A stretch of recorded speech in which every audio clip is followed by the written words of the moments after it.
voy a presentar ahora a Francisco Panero, él es periodista de La Voz del Interior. También le damos la bienvenida a Gabriela Beller, de La Casa, editora de género, periodista. Y para arrancar este debate que tiene como eje primordial la violencia de género, me gustaría que arranquemos hablando sobre Cecilia Mana, una de las exparejas de este hombre que transitó situaciones muy complicadas, muy dolorosas, y seguramente esta resolución judicial implica una tranquilidad, entre comillas, Gabriela.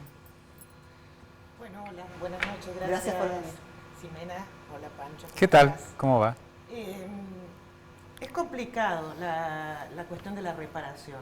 Lo que nos cuentan normalmente las víctimas de violencia es que hay un primer momento en el que se sienten satisfechas porque han sido escuchadas y de alguna manera se ha impartido justicia, pero siempre quedan con un sabor a poco, porque en realidad nuestro sistema judicial, a pesar de que lo diga la Constitución, de que nuestras cárceles son para lograr la reinserción, lo que no se produce es la reparación del hecho. Entonces hay como un primer momento de satisfacción por parte de las víctimas porque sienten que se ha hecho público, que ha tomado estado público, que ellas decían la verdad, que tenían razón, pero el problema está en la reparación. ¿Y cómo se puede plantear una reparación? Hay que trabajar mucho ese asunto porque no ocurre solamente con la violencia de género. Yo creo que la única reparación posible es la reparación colectiva, que es trabajar para que no ocurran más estos hechos de violencia de género. Y bueno, para activar eso es fundamental decisión política, es fundamental contar con presupuesto para que esas acciones o esas ideas se puedan materializar, ¿no? Sí, lo que vemos en tribunales permanentemente es que la justicia llega tarde, ya sea porque no hizo nada o porque ya la parte penal llega para castigar nada más, pero la parte preventiva en tribunales donde hay que prevenir como menores, como familia, etcétera, no se hace mucho y siguen en deuda para que esto siga ocurriendo. En el caso concreto de Cabrera, ocurrió que 8 veces la jueza de familia, que según la fiscal Laura Battistelli lo tenía como maestra jardinera, le pidió que haga tratamiento psicológico contra la adicción, etcétera, a Cabrera. Este alcohol que a él le desnudaba este prejuicio de género contra las mujeres y les hacía todo esto de hostigarlas, desmerecerlas, humillarlas, golpearlas, etcétera. Y bueno, no pasó nada. Y generalmente la justicia, a pesar de estas rebeldías, sobre todo con alguna gente poderosa, no toma medidas correctivas para que deje de suceder eso. No, se prolongan quasi ad infinitum y entonces siguen sucediendo las cosas hasta que pasan cosas drásticas. Felizmente con Cecilia Torres Mana no sucedió nada más grave. Pero bueno, cosas graves pasaron según vimos en el juicio, ¿no? Bueno, en este caso particular me preguntaba, y me encanta esta oportunidad de trasladárselas a ustedes, ¿toda mujer que denuncia un hecho de violencia de género cuenta con esta posibilidad de un proceso judicial o este proceso judicial solo se dio por la presión mediática, solo se dio porque el victimario, el agresor era una persona conocida y eso implicó, ¿no?, que esto sea atractivo para los medios y demás? Para cualquier mujer víctima de violencia, ¿cuentan con estos recursos? No, definitivamente no, pero no porque no haya recursos. Recursos hay un área de familia, unidad judicial experta en violencia de género, y hay muchas cosas más que están por fuera del Poder Judicial y que en mi opinión son a las que hay que apostar, ¿no? Tiene más de 15 años la Ley de Educación Sexual Integral, cumple 15 años ahora. Sí. Tenemos una ley de prevención, sanción y erradicación de las violencias de género. Y sin embargo, la sociedad está atrasada. Yo creo que cuando estos hechos llegan a la instancia del juicio, de lo punitivo, es porque hemos fracasado en todas las etapas anteriores.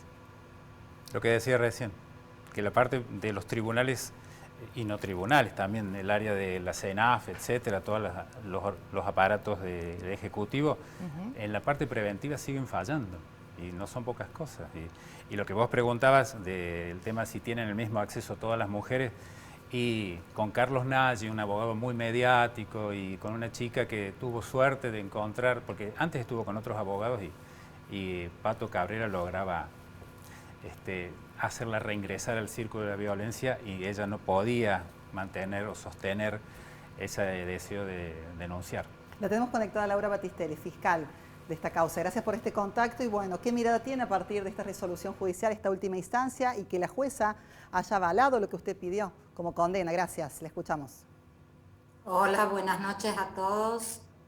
La verdad que esta condena es como yo dije, un paso adelante, sobre todo para el Ministerio Público Fiscal, porque por primera vez se va a ver reflejada en una sentencia la aplicación del inciso 11 del 80, que es agravar una conducta como son un delito de lesiones leves por violencia de género, pero no por violencia de género como hacíamos normalmente, que decíamos están dadas en un marco de género, pero no se lo aplicaba como lo marcaba la ley.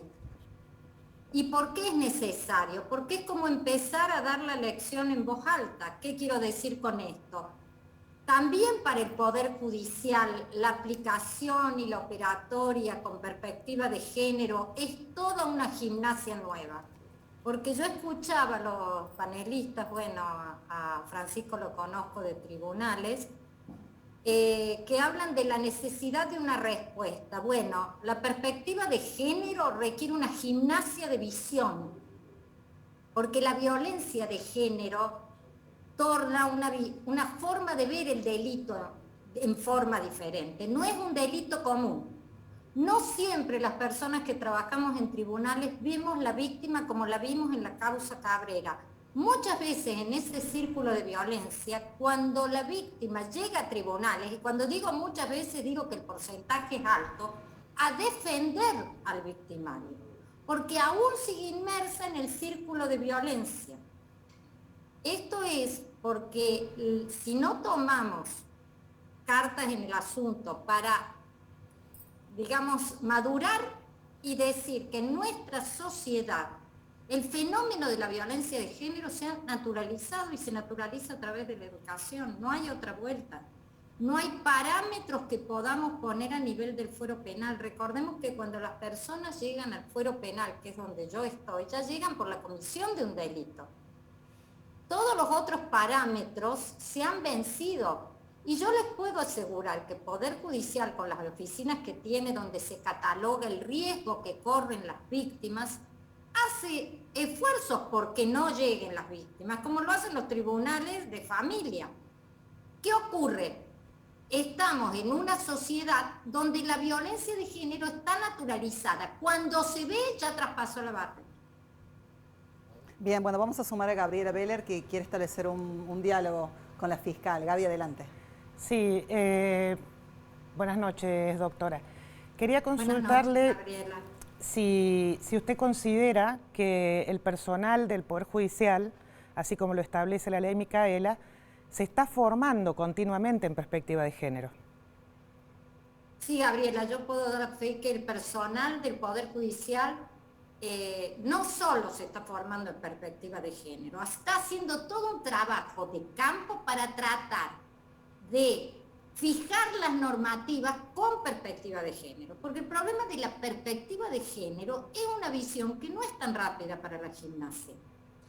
A ver, en mi caso, yo no puedo ponerme de ejemplo, porque en mi caso, mi madre es una persona con la que yo he naturalizado la perspectiva de género a través de distintos diálogos. Entonces la naturalización es a veces mucho más diferente, mucho más fácil.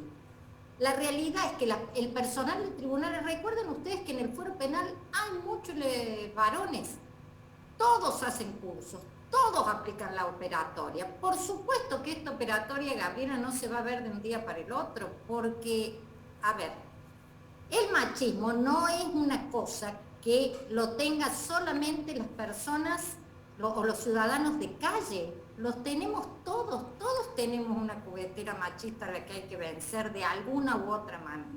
Por eso lo que vos me decís, si nos capacitamos, si tratamos de aplicarlo y como yo te expresé, en el caso de Cabrera hemos dado un paso adelante, ya lo hemos podido decir en voz alta y explicitado en una sentencia. Sí. Perdón, ¿querés repreguntar? Quería preguntar un último tema.